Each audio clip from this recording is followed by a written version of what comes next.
Good evening. In the last 72 hours, two words have dominated Wall Street: liquidity crisis. It began with reports of a secret emergency huddle convened by the New York Federal Reserve with the heads of major Wall Street banks. That meeting was sparked by this. On October 31st, a staggering $50.35 billion was borrowed from the Federal Reserve's standing repo facility. Good evening. In the last 72 hours, two words have dominated Wall Street: liquidity crisis. It began with reports of a secret emergency huddle, convened by the New York Federal Reserve with the heads of major Wall Street banks. That meeting was sparked by this. On October 31st, a staggering $35 billion was borrowed from the Federal Reserve's standing repo facility, a critical piece of financial plumbing. That is the largest single-day use of the facility since its creation, and the largest Fed liquidity injection of its kind since the pandemic crisis of March 2020. Analysts immediately called it a canary in the coal mine.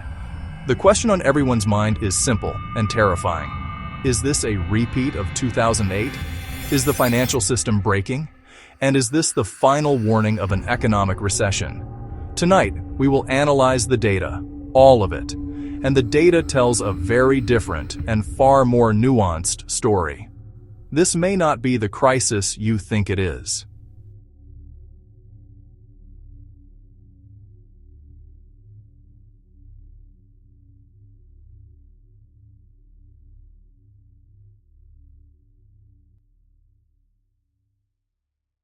Let's start with that emergency meeting.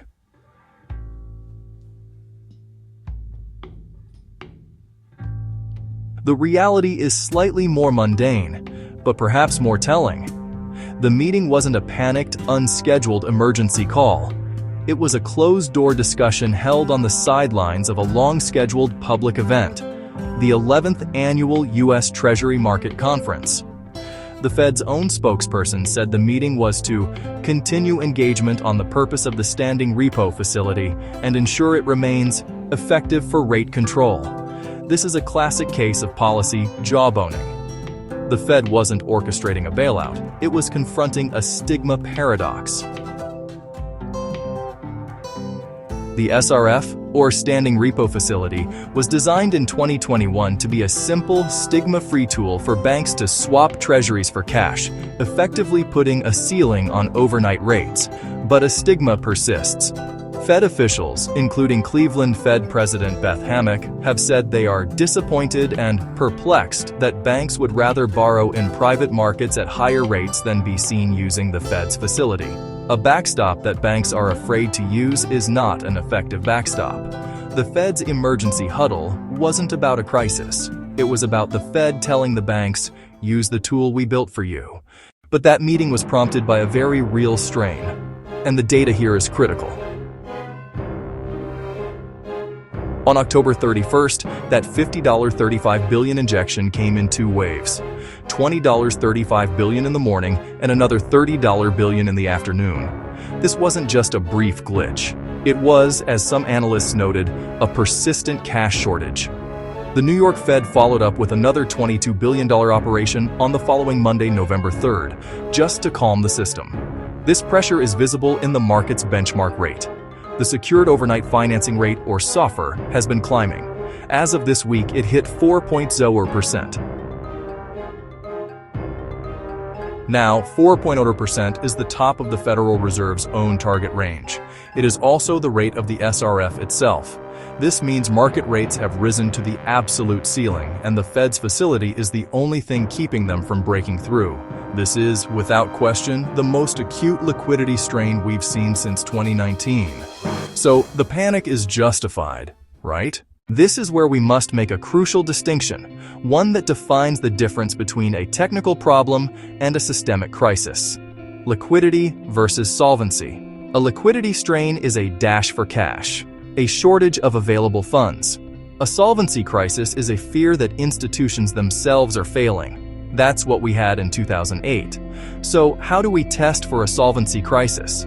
We look at the other Fed facility, the one that is associated with panic, the discount window.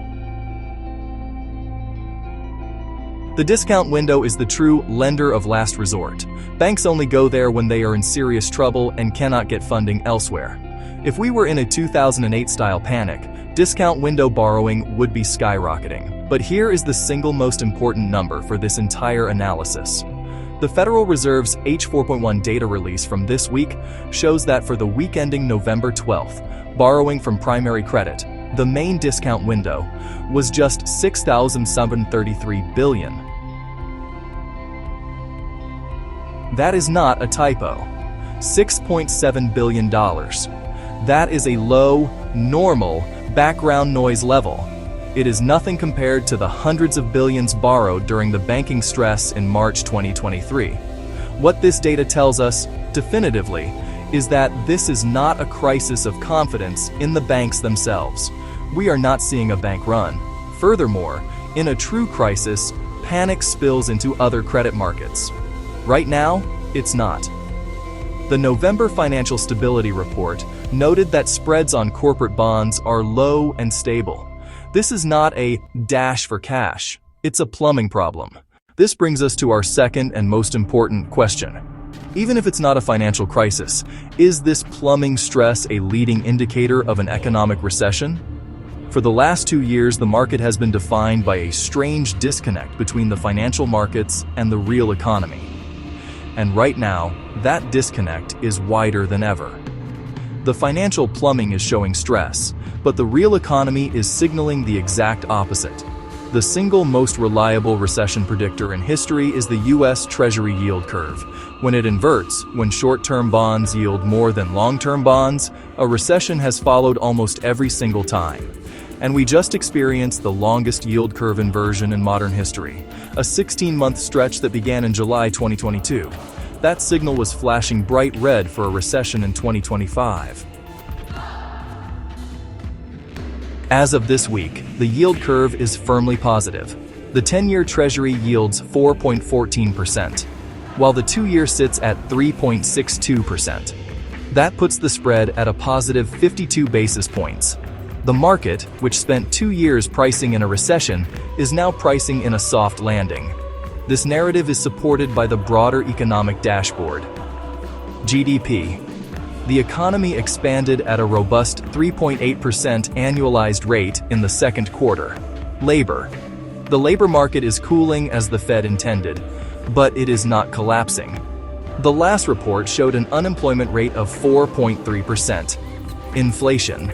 And inflation is finally moderating. The Cleveland Fed's nowcast for November CPI is 2.99%, with PCE inflation even lower. This is not a recessionary picture.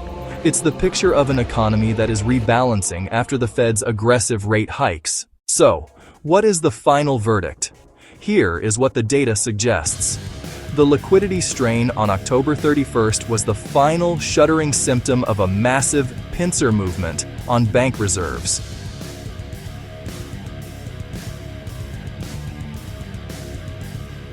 On one side, the Fed has been pulling billions out of the system with quantitative tightening. On the other, the U.S. Treasury has been sucking liquidity out of the market by building its cash balance up to $1 trillion. On October 31st, these two forces finally found the breaking point. The plumbing seized up. But here is the key. The Federal Reserve was waiting for this signal. This stress is the symptom that prompted the cure. In his speech at the Treasury conference, SOMA manager Roberto Perli explicitly linked these firmer repo rates to the Fed's next move. And he stated that solution in public for all to hear. The Federal Open Market Committee already voted to end its quantitative tightening program, effective December 1st. The market is reacting to a liquidity drain that the Fed has already turned off.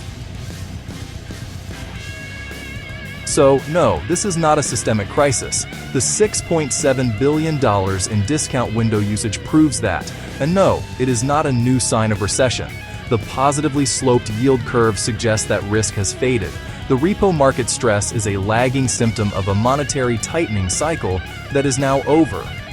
The emergency meeting was simply the Fed trying to fix its policy tools for the next time. The real story isn't about an impending crash. It's about the Federal Reserve attempting to navigate the single most difficult maneuver in modern finance. the soft landing.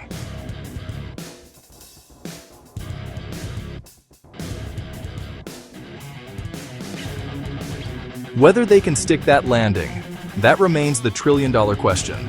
Thank you for watching.